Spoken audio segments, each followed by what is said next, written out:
Investors Hangout. This fortnightly interaction to help you learn and understand savings and investment issues is brought to you by Aditya Birla Sun Life Mutual Fund and Value Research. Now, the windup of the 6 debt mutual funds of Franklin shook the investors of debt mutual funds as well as the entire industry. Many of the investors are still waiting to get their money back. So, what exactly happened to these schemes? What are the findings of SEBI's investigation? And what should the debt investors do now? To discuss this, joining me today is Dhirendra Kumar, CEO Value Research. Welcome, Dhirendra. Thank you, Rajra. Now, Franklin is back in news after SEBI's investigation report and order. So can you please help us understand what exactly the regulator has found there? Yeah, the SEBI order is out after the long wait and after all the forensic audit that was commissioned by SEBI. And the initial litigation that followed the closure of the funds. So it has taken very long. But what is resulting from this order, broadly, if I have to classify, or if I have to broadly, list those things? One is that SEBI order is clearly saying that there has been a risk management failure at Franklin Templeton. Given their scale, they should have managed it far more intensely, the risk bit of it, and particularly the liquidity risk. That is what the fund was faced with, of an extreme situation, and it was unable to deal with it effectively. Number two, technical failure, fault lines in terms of the calculation of the macro duration, which should have taken care of it, or have been violated, or has been breached, or not been followed precisely exactly. The SEBI order clearly points to one thing which really raises eyebrow, is that the fund did not exercise the exit options, which was embedded in the different bonds that they held, and as a result of which, maybe the valuation was manipulated, because by having those exit options, the fund could value it differently, but it was not exercising it, which means that it was just meant for valuing it. So that is something which really brings on forefront that things needs to be far more tightly regulated. And SEBI order on the tone of it clearly says that it will be. It looks more like a rap on the knuckle, in the sense that if anybody violates these norms, even by a small margin, in a small way, it is unlikely to get unnoticed, and it will be penalized. It's a very lengthy analysis of all the facts in the order, and that takes a good part of the volume of data and all the forensic audit and all the numbers. But all this translates into a penalty for the asset management company, and which is quite significant. The penalty in isolation looks like a small amount, 5 crore for Franklin Templeton, but it's just not 5 crore. It's nearly 450 crore by way of reimbursement, or returning to investors all the money that has been earned in 2 years by way of management fee before the closure of the fund. So that's one. Add to it the interest on it. So it all aggregates to nearly about 520 crore or something. So that's quite a significant amount in terms of returning the money which was earned by the fund by way of management fee. The third thing is a ban on the AMC from launching another debt fund. This may not have a significant impact for Franklin, because they have a wide range of funds available anyway, and they're closing 6 of these funds. But banning the fund from launching any debt fund for next 2 years. There is another detailed report elaborating in great detail all the transactions of a director and his family, and they withdrew about nearly 30 crore from the fund within 45 days of the closure of the fund, the winding up announcement. And this looks like a fiduciary breach in terms of not the fiduciary responsibility they have, acting on a set of information which was otherwise not available to investors, and they acted on that. And for that, they have been there's a penalty. There is a fine of nearly 7 crore, and they're also debarred from the market to participate from the capital market for 1 year. So that's quite. I don't know whether they go into appeal for this order, But the asset management company has already announced that it will go and appeal in the Securities Appellate Tribunal against the order. So let's see what happens and what kind of argument they come up with. But as of now, the sum total of all this is that SEBI is going to take things far more seriously, and they have taken a very hard note of everything. And it's just not about a closure and the mechanics of it, or uh, whether the winding up was legal or not, but it has gone into great detail in terms of looking at how funds have conducted. And it is just not a lesson for, it is just not noting what happened at Franklin Templeton and holding them accountable with the penalty and narrating all the things that happened. This is also a lesson for all the asset management company, because everybody will read it very closely and try and make sense of what not to do and in future. So this is going to be quite a lesson for all fund companies in their debt fund management. All right, that's specifically on the Franklin side, but what steps has SEBI taken in general after the Franklin fallout, and how do you think will it help investors in future? Oh, there has been a series of changes after this Franklin Templeton crisis, the winding up announcement, and it took and if I have to list all the things that have happened, one was that these funds, they were enabled, now they will be listed. So that was the first step, that if somebody needs money in a hurry and somehow urgently, there is an exit avenue available to them. The other was that mandating 10% allocation to liquid assets. So everybody has to keep 10% handy in all their debt funds, so that they don't get into a desperate situation if they're faced with any unusual redemption overnight.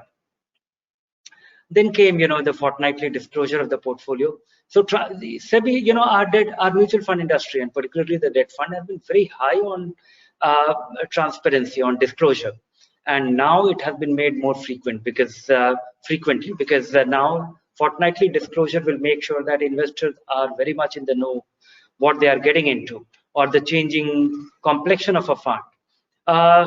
Then the YTM disclosure. So, it's too much detail will now be available. But I think the most significant thing that has come of late, which came a day before the SEBI order on Franklin Templeton, was the risk class matrix, which they have mandated for debt fund. This is something which, at Value Research, we have had it for nearly 20 years. When you look at any debt fund page on Value Research Online, you will see a box, a style box. And that style box for a debt fund was on two axes.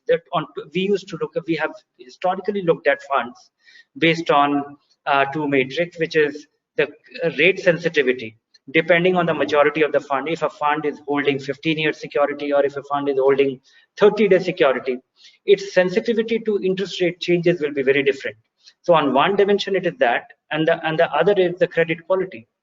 A fund which is holding a very high quality portfolio as compared to a fund which is not holding, or holding low quality portfolio on a relative basis, will behave differently. Investors will, and the valuation also might change dramatically in extreme times. So this is trying to give some kind of aggregated, because bond funds, it's a collection of bonds.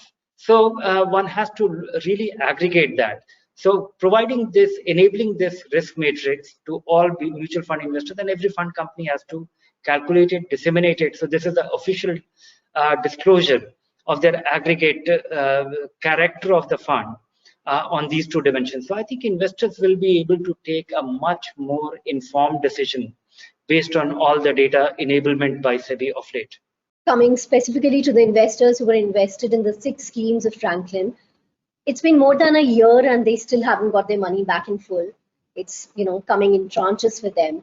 So what should they be doing about it? They can't really do anything. They have to wait and wait for the money to come.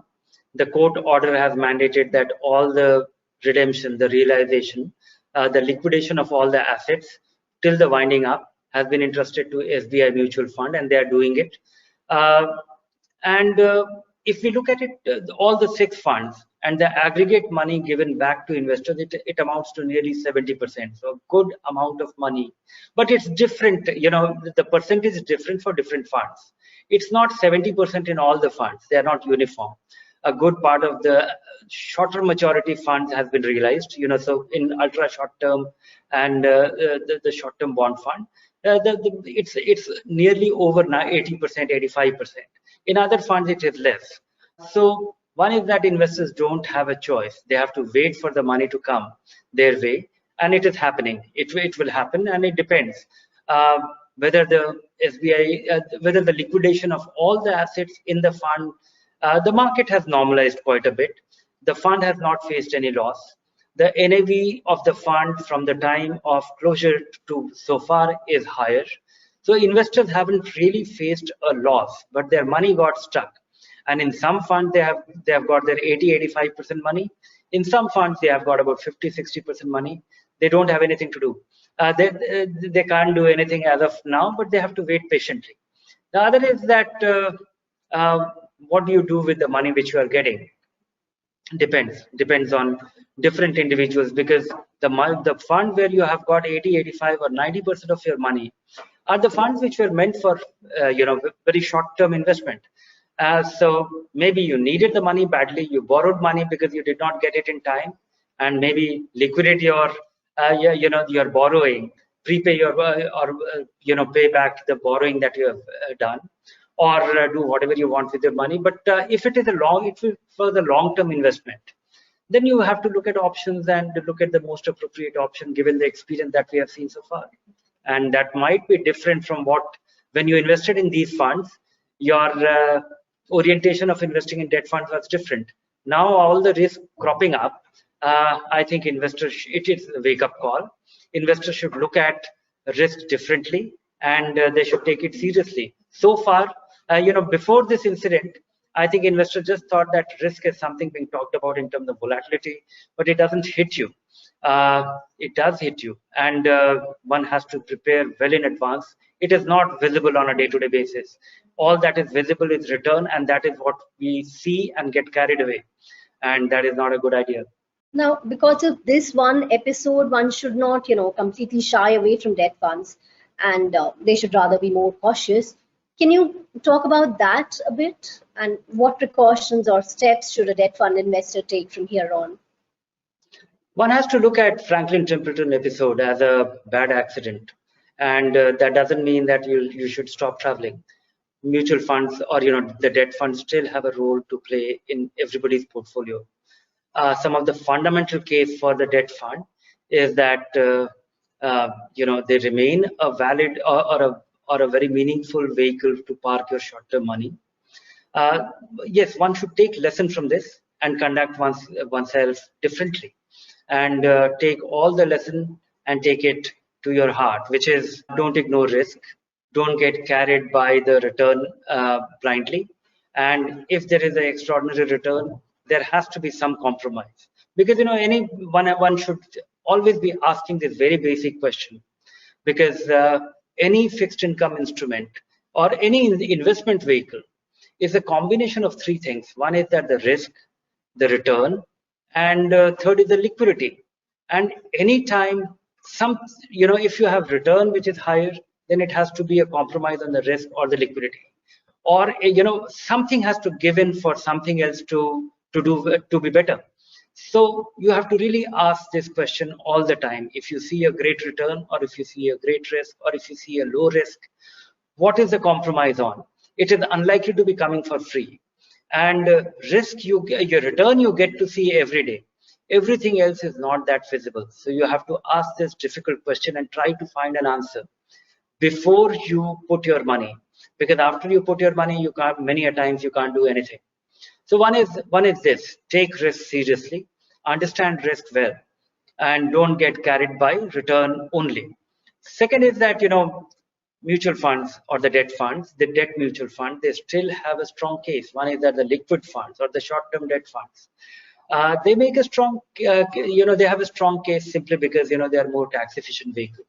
They have superior liquidity, and make sure that you are not getting attracted or not getting carried just by return itself. That will be disappointing. So if you have this, and all that has been enabled by SEBI of late, the risk matrix or the fortnightly portfolio, or the 10% liquidity enablement by SEBI in any fund, that actually makes it a superior liquidity in all kind of debt fund. So I would say that look at these numbers closely and keep looking at it. It's your money and you have to worry about it. So the moral of the story is that be little less greedy, have patience, choose the right fund, look at numbers, and there isn't a point getting scared by this incident and be out of it forever. All right, time now to move on to the viewers' questions. The first one comes in from Deepa Jain, and she wants to know which category of debt fund would you suggest for a horizon of 2 to 3 years? She's seeking 2 to 3% extra return over and above the fixed deposit returns. The case for debt funds becomes much stronger if you are going to hold it for 3 years and more. And before that, all the gains from a debt fund will be considered as income. So there isn't a great advantage. But the tax advantage kicks in the moment you hold a debt fund for 3 years and more. So I urge you that if it is a possibility, hold it for 3 years and more. And if you are going to hold it for 3 years and little over 3 years and more, then even if you earn as much return as a deposit, your post-tax return will be higher, because your gains will be indexed and you'll be liable for taxes only on the post-indexed indexed gain, which will be far lower. So that's one. That apart, I would say that choosing which fund, are on the side of caution. The interest rate outlook is still hazy. I don't know if interest rates will come down further, or they will start going up again in six months to 1 year's time frame. And I've also come across situation where many fund managers, they are unable to predict it because the situation changes, the economic condition, and we are in a very unusual situation where anticipating the direction of the economy, we don't know what will be the impact post-COVID or the opening up, and how we will, what will be the scale of restoration of the economic momentum. So I don't know. So don't take a chance on that. Be little or on the side of caution, and with that standpoint, only consider short-term debt fund or banking and PSU fund. All right, now Manoj Kumar asks, when can an investment in a liquid fund become negative, and how does it recover? If I have to classify the life of, the phase in the life of a liquid fund ever since they got started or they have been made available to Indian investors, I would say that initial 10 years, 10, 11 years, they had extreme flexibility. They were at liberty to do their valuation freely. Of course, gradually there was a ceiling on the duration of the bonds that they can hold, and once that was put in place, they will normally not go beyond that, and that was 6 months. But the first negative, and in the initial 10-12 years, none of the liquid fund went down in value even on an overnight basis. The first time it happened was in one or two fund in the extreme situation in the 2008 crisis. But there was one occasion when many of the liquid funds faced the decline in value on an overnight basis. That was few years later, in the taper tantrum, when the American Federal Reserve chief, she announced that the interest rates will go up, and there was a havoc in the bond markets globally, and that is when liquid funds also faced a decline in value on an overnight basis. But that decline in value was recovered in the next 3-4 days. And of late, in the last 1.5 to 2 years, the regulation or the regulation of the liquid fund portfolio, regulation mandating the management or the operating framework for liquid fund has undergone a change. What used to be the liquid fund, the very conservative ones, now they have been slotted into a different category, which is the overnight fund. So overnight funds are unlikely to be facing a situation where they will go down in value even on an overnight basis, on a day-to-day basis. The liquid funds, they can go down in value, and the likelihood of they going down in value on account of valuation, because now that has become more stringent. So that can happen more often, but still not that often. And if at all it happens, the magnitude of that fall could be very nominal, and at worst, it'll recover in 7-8 days. But we have had, few instances of liquid fund where, the AAA rated commercial paper or very short-term security, money market instruments issued by some institutions or some companies.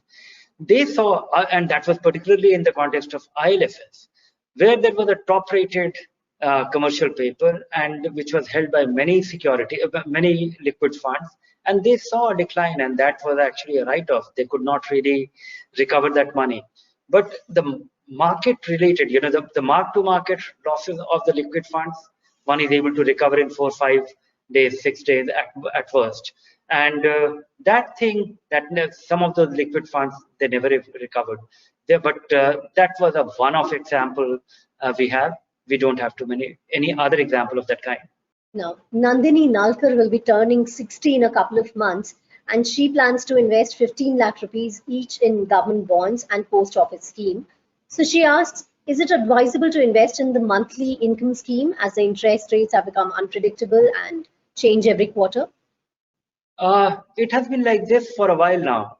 And this time round, last quarter end, the government took a very sympathetic stand towards the people who invest in the senior citizen savings scheme and post office MIP by not reducing the interest rates that dramatically as has been mandated by, or the system that was followed. So it was announced but not implemented. But I would say that for somebody who is getting into retirement and is going to depend on his investments for income, one has to get used to assuming a measured risk to optimize return if you're going to depend on income from your investment to make a living. And if you're going to depend, then you have to think in terms of a very small, or depending on your situation, a small or a modest, or maybe a significant equity allocation. If you're not going to depend heavily on your investment for income, then maybe having a 25, 30, 40% allocation to equity will be okay to preserve the value of your capital.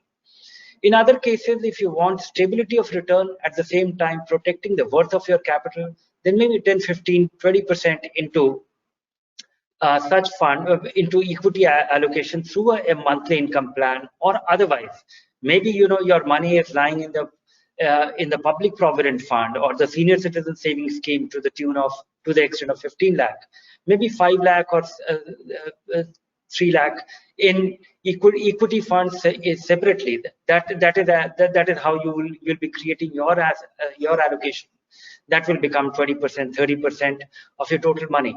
So 10 to 20% allocation to equity will help you protect the worth of your capital, which in retirement I think is important. The next question has been sent in by Ramesh Chari, who's a retiree and risk averse.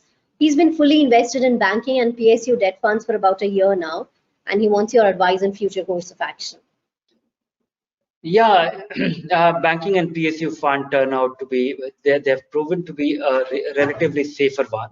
And despite all the hue and cry about the credit crisis or the credit issues around debt fund, these funds haven't witnessed any big decline. But the return on these funds have come down dramatically, and you have to see that they are going to fulfill your aspiration or your need for the return on such investment. That's one. On the credit front, it's fine. So if you're happy with the return, then you should carry on. A lot of female investors have sent in questions this time. So the next one comes in from Lakshmi, who is seeking your advice to manage 20 lakh rupees available to invest for an 80-year-old widow who wants to live off the interest. Her children can support to some extent, but she would ideally like to be independent, says Lakshmi. 20 lakh rupee, 15 lakh rupee to be put in senior citizen savings scheme. That is the highest yielding instrument available to senior citizens for anybody who is over 60, and for anybody who is who has retired and beyond 55. So that's one. And if this is going to be the only investment and the income from that, then this will also be effectively tax free, because you'll be at the that money will not be taxed. But the maximum money that you can invest in senior citizen savings scheme is 15 lakh rupees. So the remaining 5, I would say, just to protect the worth of your capital, because the return that you get from senior citizen savings scheme, if you consume all, then 5 years from now, 10 years from now, of course, you need to supplement that capital, and spreading this investing this 5 lakh rupees into equity, 15 into senior citizen savings scheme, yielding guaranteed return, will be a good option, and should support her financially. Right now, 65-year-old Abbas Ahmed has some investment in mutual funds, and he wants to know what would be the right asset allocation for him. I'm not the best person to actually advise on his asset allocation, because a lot goes into what will, if it is a long-term investment and he's not expecting any return, he's not depending on any return on this investment, then it ideally, it should be 50-50, 50% into equity, 50% into debt, and rebalancing it every 6 months, or if it goes out of whack. If he requires income from his investment and is going to depend on that, then it requires a careful planning. Then maybe, the money that he needs in the next 3 years, that should be kept in a fixed income fund, and a conservative fixed income fund. And the remaining money, maybe, that should be 50-50. And periodically he should withdraw that money, some money from that as he is consuming, and that 3-year income requirement being parked in a debt fund and doing a systematic withdrawal plan from there. And remaining money, so this is a simple plan. Remaining money into 50% into equity, 50% into debt, will make sure that his money is growing. At the same time, he is not in any anxiety for his income requirement. You were just talking about 50-50 allocation to equity and debt, and the next question is somewhat related to that. Amardeep Babar Desai's portfolio is currently 50-50 in equity and debt. The total size is 7 lakh rupees, so he wants to know what allocation would you suggest for him going ahead? As I said earlier, and once again, that I'm not the best person, because allocation depends on a lot of other things. One is that if you are in your accumulation phase, then you should not be 50-50. You should be, something like 80% into equity, 20% into debt, so that you are able to rebalance once in a while. But as you're still contributing, or you're still in the accumulation phase and many years away from needing your income, you can take risks, or you can withstand the volatility of the equity market better.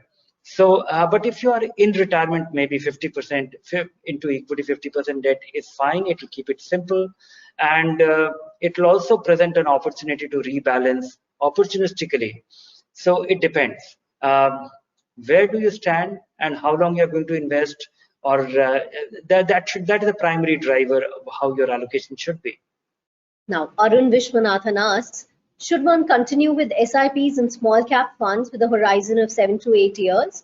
He's asking this question specifically in the light of the current scenario. I would say that, small cap funds, they prove to be extremely rewarding over this time frame. If you're going to invest for 8 years and more, they generally tend to be, most Indian small cap funds, they have been able to deliver superior returns than most other categories. But I'm talking of the aggregate. So, but I would say that if you have this time frame, then the current situation doesn't matter. In fact, the reward for the small cap investor comes from the fact that if the difficult time there's a long phase in which the small cap stocks or the small cap funds don't do well. And it is important to investing through that time period that your small cap fund investment returns are better than others. So it is entirely a reward for your patience and your attitude to investing through the lean times that translates into superior returns. So carry on with the belief that you have. Manish has a lump sum to invest in debt funds, so he wants to know if this is the right time or should he wait for market correction. Debt funds of certain kind are not subject to market corrections. So if you're going to invest in liquid funds and short-term debt funds, you can well invest at one go and it doesn't matter. If you're going to wait for an interest rate cut or some such thing, you'll keep waiting. And debt funds, of course, debt funds also get affected by the change in the rate outlook or the interest rate changes, but they don't lose, they don't change, the values don't change that dramatically as we see in equity. So yeah, and if you're investing in these two categories, maybe you don't have to time it perfectly. Apurva Narayan asks, is the current market rally justified, specifically when the third wave and fourth COVID wave is also expected? The fact is that I don't know anything about this, that whether there'll be a third wave, whether there'll be a fourth wave, whether the third wave, the children will be affected more, or what happens to the market. There are a lot of, I would say, doomsday proponents who have been saying, waiting for that market correction for last 1 year or 15 months, and it has not happened. Market is going up, and simply the kind of liquidity we see in the market is driving the market. And I don't know if the market will correct. There is a possibility that the market will correct if a lot of people start pulling their money out at one go. And there are a lot of things that can happen in terms of interest rates going up once again abroad, and that will translate into a behavior of the foreign portfolio investors of an unusual kind. They start pulling back their money. All that is in the realm of possibility, but we don't know. And if you're investing for the long run, be there. Carry on with your investment, maybe change your asset allocation a little bit. And if you accidentally drifted into the market and you have been a beneficiary of this, take your money out. If you are likely to need your money in any next 2 to 3 years, take substantial part of your gains as well as a good part of your money, because that is a possibility which can't be ruled out. And if you don't have supporting time on your side, you will be in great difficulty.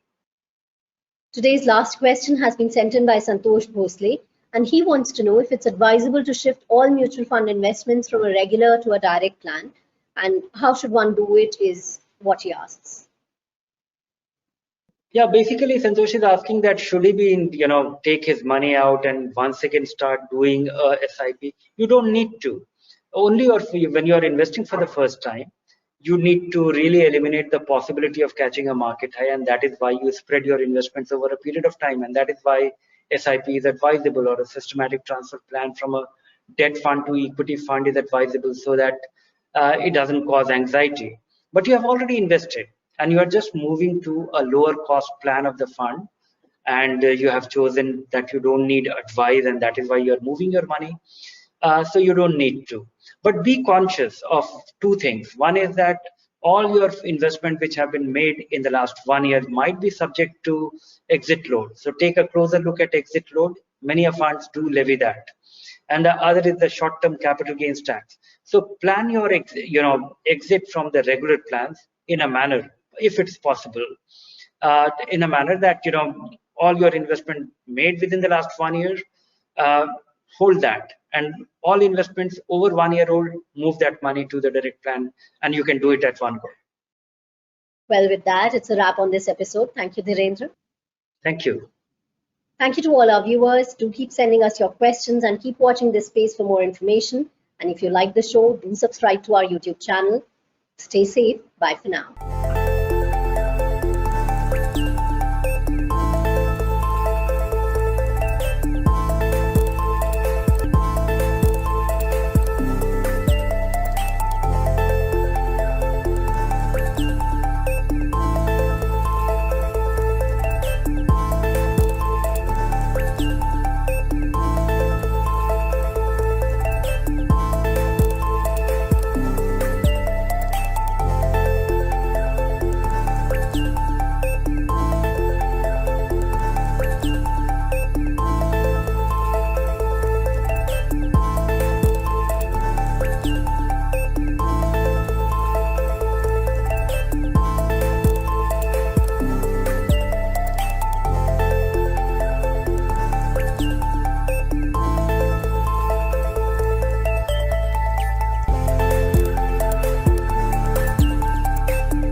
welcome to Investors Hangout. This fortnightly interaction to help you learn and understand savings and investment issues is brought to you by Aditya Birla Sun Life Mutual Fund and Value Research.